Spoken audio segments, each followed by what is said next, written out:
بات کو یہ پوچھے کہ بھئی تم 77 سالوں سے جو اربوں روپے کروڑوں روپے تم کشمیر کے نام پہ ان عیاشیوں کے اوپر لگا بیٹھے ہو، اور ابھی بھی تمہیں شرم نہیں آتی کہ اب تمہیں ہر بندہ یہ بات کہہ رہا ہے کہ جب تمہارے پاس اختیار ہی نہیں ہے تم باہر کیا ڈھونڈنے جاتے ہو، اور لوگوں کو آ کے بتاتے ہو جناب ہم مسئلہ کشمیر حل کرنے کے لیے جا رہے ہیں، جو قانونی طور پہ بھی تمہارے پاس رائٹ نہیں ہے اس کا۔ اور دوسری بات کہ ان کو وہاں جانتا کون ہے؟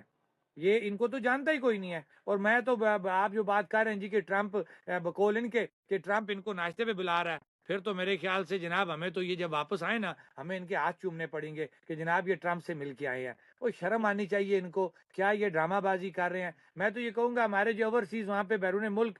پوری دنیا میں پھیلے ہوئے ہیں ان کو بڑے اچھے، میں لڑائی مار کٹائی والی کبھی بات نہیں کرتا، آپ نے دیکھا ہوگا میں نے بڑے پرامن رہنے کی ہمیشہ بات کی ہے، لیکن اخلاقی طور پہ تو آپ ان کو وہاں کھڑا کر کے پوچھیں کہ خدا را کوئی شرم کرو یار، کوئی تمہارے اندر ضمیر نام کی کوئی چیز ہے کہ تم یہاں کس کے لیے آتے ہو؟ تم کشمیر کو 70 سالوں سے بیچ رہے ہو، اب اس کاروبار کو بند کرو۔ لوگوں کا یہ رائٹ بنتا ہے، لوگ ان سے پوچھیں۔ اور بقول آپ کے وہ کہہ رہے ہیں جناب کہ ہم اپنے پیسے خرچ کر رہے ہیں، تو پھر میں اکثر یہ بات کرتا ہوں کہ ان کے بیک گراؤنڈ پہ جائیں، کیونکہ یہ ایکشن کمیٹی پہ الزام لگا رہے تھے جی فارن فنڈڈ ہیں یہ، تو میں نے ہمیشہ یہ جواب دیا کہ پھر یہ جو دادا بیٹا اور پوتے کی سیاست کر رہے ہیں پورے آزاد کشمیر کے اندر، ہر ڈویژن کے اندر یہ مسائلے موجود ہیں۔ میں کسی ایک ڈویژن کی بات نہیں کروں گا، یہ بالکل مظفر آباد ڈویژن، پونچھ ڈویژن، میرپور ڈویژن کے اندر دادا بیٹا اور پوتے کی سیاست موجود ہے۔ وہ روایتی سیاست جو ہے، وہ وراثتی سیاست جو چل رہی ہے، تو پھر جائیں وہ آپ ذرا۔ سمجھتے ہیں کہ یہ ہمارا ذاتی کاروبار ہے۔ ہاں، تو پھر یہ جو آپ کو کہتے ہیں نا جناب کہ ہم اپنے ذاتی پیسوں سے مسئلہ کشمیر حل کرنے کے لیے